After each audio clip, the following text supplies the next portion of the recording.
Hello folks, welcome to Quick Clip Tips. My name's Randy and this is coming to you from the house that never sleeps. Who you gonna call? Ghostbusters!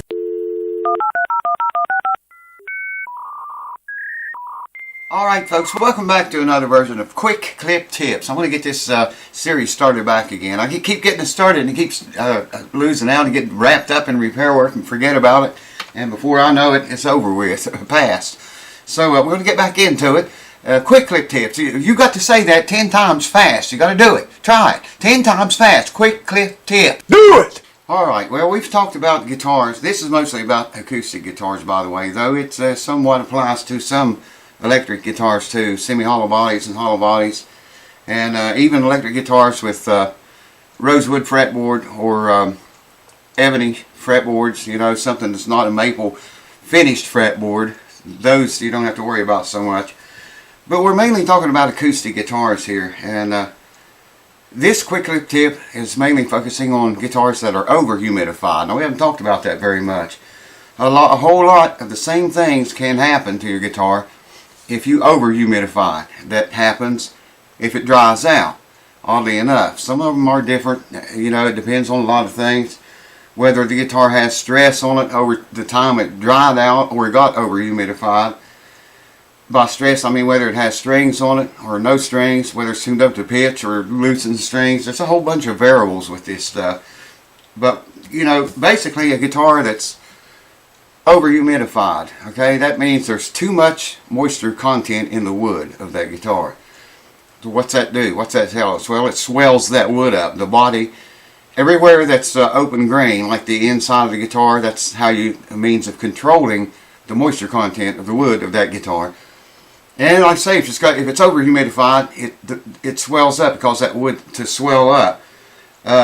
If you look from the peg head, the nut up the peg head, and look down the fretboard, usually on an over humidified guitar you will see a ski jump there. It'll come down, you look down, right where the fretboard extension is on the top, there'll be like a ski jump, that we call it there. Usually a guitar that's dried out very bad, we call that fall away, and it goes down the other way right there in that area, right where the fretboard extension is, from the fretboard extension to the sound hole. But most of the time if you look down the neck and you see it coming up like that, it's a pretty good sign you're about to over humidify your guitar. A lot of people will argue this, but usually they will belly up when they're over humidified. Like I said again, that wood swells up, and if it's under string tension when it is being over humidified, getting over humidified, usually it'll belly up because the wood swells. It's got those strings drawing on it all the time, but not always. I've seen guitars sunk in, the belly sunk in when it was over humidified. There again, it depends a lot on the stress of the strings, whether it's got any stress at all or not as it's being over humidified. So you know, that's another thing to look at, the belly. It depends on the stress a great deal. A lot of times the finish well, this kind of depends on how fast or how slow it gets over humidified, but usually the finish on the guitar, on the top and the back, usually the top you notice first, will just shatter like glass, just shattered glass. You may not see that, you know, it's so fine, so minute. You got to hold that guitar up to a light and turn it at certain angles and look at it a certain way and hold your mouth just right. And I mean, it's very hard to see on some guitars, but you'll notice the entire finish on the entire top, or well, not the entire top. Sometimes it's in places like around the bridge or around the belly, wherever the wood moves the most. Now another thing is, if you have a guitar that's very dried out and you humidify it really quickly, that can happen. The wood swells up, it starts to bow up and get bigger, the finish can't respond to that, and what do you get? The finish just shatters completely on the top of the guitar, and the back and the sides. And yes, I have notes here because I can't remember too good. It also, this over humidifying will cause braces to come loose. Your braces, you know, from that wood moving that much, if it's dried out and sunk in, and you humidify it and you pull that top back up, usually 90% of the time, a deformed body from being dried out will return back to its normal position when it's properly humidified. If it's, even that can cause braces to come loose, that much movement. But if it moves even more and forms a big belly from being over humidified, it can pull braces loose on the ends, usually one end or the other, or both ends. Sometimes the whole brace will come up unglued, come off from the top. It can cause your bridge to pull up, cause your bridge to lift. You stick a piece of paper under there. Reason being because you got that belly hooving up there from too much moisture content in the wood, and the wood swells up, it bellies up. If it's under string tension, it'll belly up even more. Usually this is the case. Now, like I said, I've seen them over humidified, and the belly would be sunk in, the opposite direction. That too can cause your bridge to pull up, especially if you got string tension on it while all this humidifying is going on. By the way, I recommend when you humidify your acoustic guitars, loosen the strings on it. Don't ever humidify it, especially if it's dry and you need to bring it up.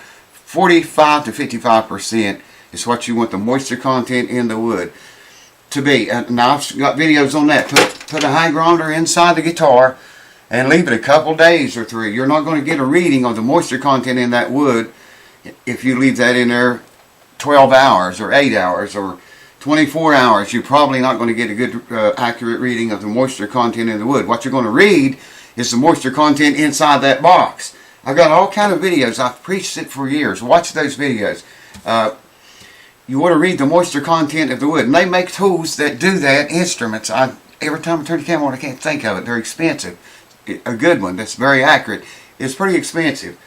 But, you can use a cheap one like that. Give it some time to work is the key. That's the key. Giving it, 48 hours or more than that to do its job, to read the moisture content or get an idea of the moisture content of the wood. Anyways, yeah, it can cause your bridge to pull up. It can cause your fretboard. I've seen the fretboard actually loosen from the neck.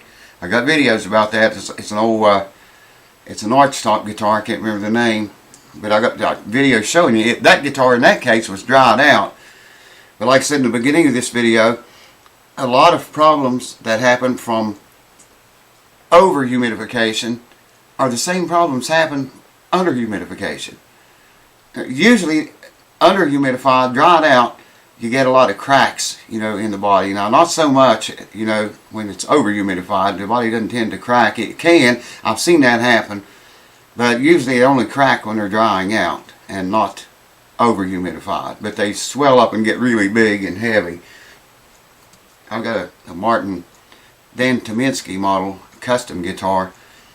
It got under humidified over the time I was traveling a lot and playing, and I didn't really notice the difference in the weight of that guitar until I humidified it. It took me about 3 weeks to get the humidity levels up and to maintain 45 to 55%, to maintain the moisture content in the wood of the body of that guitar. 3 weeks. I kept notes of it, and I'd check it every day, every couple of days. But anyways, when I got through with it, I was amazed how much heavier the guitar was because it had all that water in it, Didn't realize that it dried out over time like that. You seen guitars, flat top guitars and acoustic guitars where the pick guard has shrunk. Well, it's not always the pick guard that has shrunk. Many times it's the body has got bigger. That wood has swelled up and it's got bigger, and the pick guard's stayed the same size. And you see them start to peel up around the edges of the pick guard. You know what I'm talking about? If you see a pick guard that's peeling, starting to, separate from the body around the edges, that don't always mean it's because that guitar's dried out. It could be over humidified causing that to happen. Because those pick guards do not stretch. If anything, they do shrink. What else? Your bridge pins will get extremely tight. You're probably going to snap the head off of them trying to get them out. There again, the wood around the pins swells up. That hole gets tighter. Woo! And the pin stays the same size. Because whether it be bone, plastic, tusk, brass, whatever, the pin don't change size. The hole gets tighter because the wood swells up. You can't get your bridge pins out. Like I say, I've seen pins broken off where they try to pull the pins out and very aggressively try to pull them out. And the wood would swell up so much that you couldn't do it, You might get inside the guitar and drive them up through, but I wouldn't even do that. Best thing to do would be let the guitar give it time to dry out some. The body can come apart. I've seen that before. Sometimes the top and back will move so much, like if it's under humidified and you humidify it too fast or over humidify it, that top and back may swell up, particularly the top, so fast that the glue joints around, where it meets the top meets the sides and the back meets the sides, I've seen them come apart right around the binding. And another thing caused the binding to come loose. That wood swelling up so big, the binding cold. Usually you got to heat that binding to work with it. And if it can't move with that body, what's it do? Well, the glue comes loose, the binding comes loose, and then it starts to shrink, and you got a big deal. I got videos on that too. Look up a Martin binding repair, something like that. Have videos on it already. But those are just a few of many things that can happen. Mainly, like I say, to your acoustic, semi-electric, and hollow body, or semi-hollow body, and hollow body electric guitars. Those are just a few things off the top of my head that I thought of and wrote down right before making this video, just before making it. And there's a lot more things that can go wrong if you over humidify.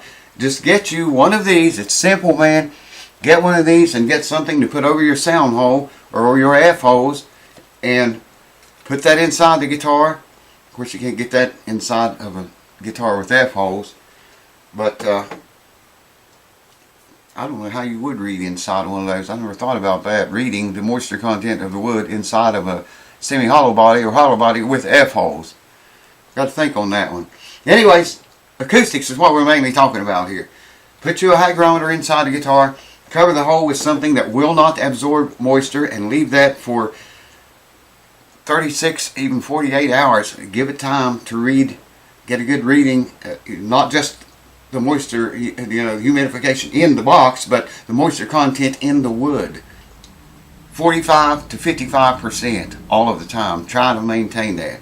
A lot of guys say, well, I've had a guitar 40 years, I never humidified it, never did shit to it, never had any trouble. Well, yeah, it happens all the time. Obviously the guitar has been in the range of 45-50% most of its life, because if it has not, well, you can look through my old videos about being under humidified and dried out and see what happens. So I hope that helps. It's a quick clip tip, get a little bit long. You didn't say it 10 times fast. You got to say it 10 times fast. Do it! And that'll make everything all right. So I think we went a little over what I meant to go. But anyways, cheers. I hope this helps on the ones that had many questions about guitars that were over humidified. Be careful. Don't over humidify them. 45 to 55%. Maintain that as close as you can, and you won't have any problems. I can almost promise you'll never have any problems. At least not with the bellies and bridges pulling up and glue joints coming apart and braces coming off and that kind of thing. Cheers. Thanks for watching. See you on another quick clip tip soon, or a repair probably. I don't know. Whatever it'll come up, it'll be good. Well, I don't know. It might not be too good. It'll probably be alright. Stay tuned and find out. Cheers. Thanks for watching.